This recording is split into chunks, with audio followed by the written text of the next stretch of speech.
Hi అండి, welcome back to my channel OTT talks. ఈ వీడియోలో అధూరా అనే కొత్త థ్రిల్లర్ వెబ్ సిరీస్తో మీ ముందుకు వచ్చేసాను. అదేంటో చూసేద్దామా? పదండి. ఈ స్టోరీ మొత్తం ఊటీలో ఒక స్కూల్లో స్టూడెంట్స్ మధ్య జరుగుతుంది. ఇక సీరియల్ స్టార్టింగే చంద్రప్రకాష్ అనే టీచర్ డీన్ వ్యాస్ని కలవటానికి వాళ్ళ ఇంటికి వెళ్తాడు. ఆయన వెళ్ళి ఎన్నిసార్లు తలుపులు కొట్టినా డీన్ వ్యాస్ తీయడు. ఇక చంద్రప్రకాష్ సార్ తలుపులు కొడుతున్నప్పుడు పక్క నుంచి ఇంకేదో సౌండ్స్ విని ఉలిక్కిపడి అక్కడికి వెళ్ళి చూడాలనుకుంటాడు చంద్రప్రకాష్ సార్.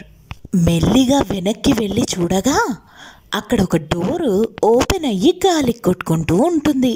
ఆయన ఆ డోరు బయట నుండి గడిపెట్టేసి కిందకి చూడగా మెట్ల నిండా మట్టి, అలాగే అక్కడ ఉన్న బురదలో పక్కనే ఉన్న అడవిలోకి వెళ్ళినట్టుగా కాళ్ళ అడుగులు గమనిస్తాడు.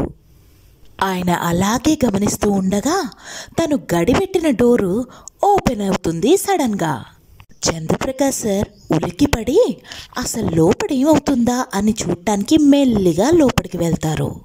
లోపలికి వెళ్ళిన కొంచెం సేపట్లోనే పరిగెత్తుకుంటూ బయటికి వచ్చేస్తారు. కానీ అక్కడ ఏం జరిగిందనేది మనకు అప్పుడు చూపించరు.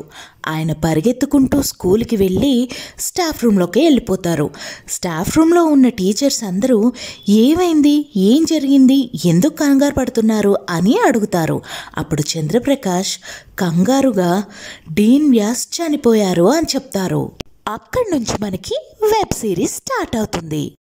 డీన్ వ్యాస్ చనిపోయిన 3 months తర్వాత ఒక నైట్ బాయ్స్ హాస్టల్లో వేదాంత్ అనే బాబు ఉలికిపడి నిద్రలోంచి లేస్తాడు. తను వాటర్ తాగాలి అనుకునే లోపే తన క్లాస్మేట్స్ సార్థక్ అండ్ కబీర్ అనేవాళ్ళు తను లాక్కొని వెళ్ళి కబోర్డ్లో వేసి లాక్ వేస్తారు.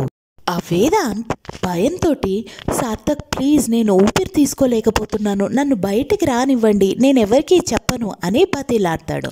కానీ వాళ్ళు ఓపెన్ చేయరు, ఎప్పుడూ ఏడిపిస్తూనే ఉంటారు. చెప్పేది జాగ్రత్తగా విను వేదాంత్, రోజు డీన్ వ్యాస్ ఆత్మ ఇక్కడ తిరుగుతూ ఉంటుంది, నువ్వు ఏం చేసినా సరే అతని కళ్ళల్లోకి మాత్రం చూడకు అని అంటాడు సార్థక్.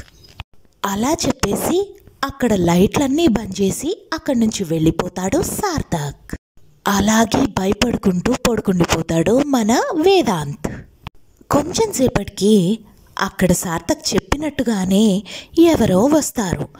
అందులోంచి కాళ్ళు మాత్రమే కనిపిస్తాయి మన వేదాంత్కి.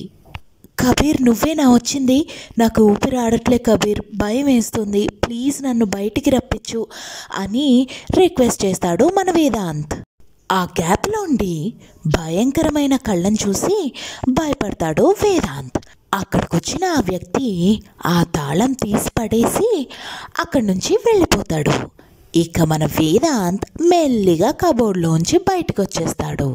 కానీ చుట్టుపక్కన ఎవరు కూడా ఉన్నట్టు కనిపించరు. ఇక నెక్స్ట్ డే మార్నింగ్ డీన్ వాళ్ళ పేరెంట్స్ని పిలిపించి వేదాంత్ గురించి చెప్తూ ఉంటాడు.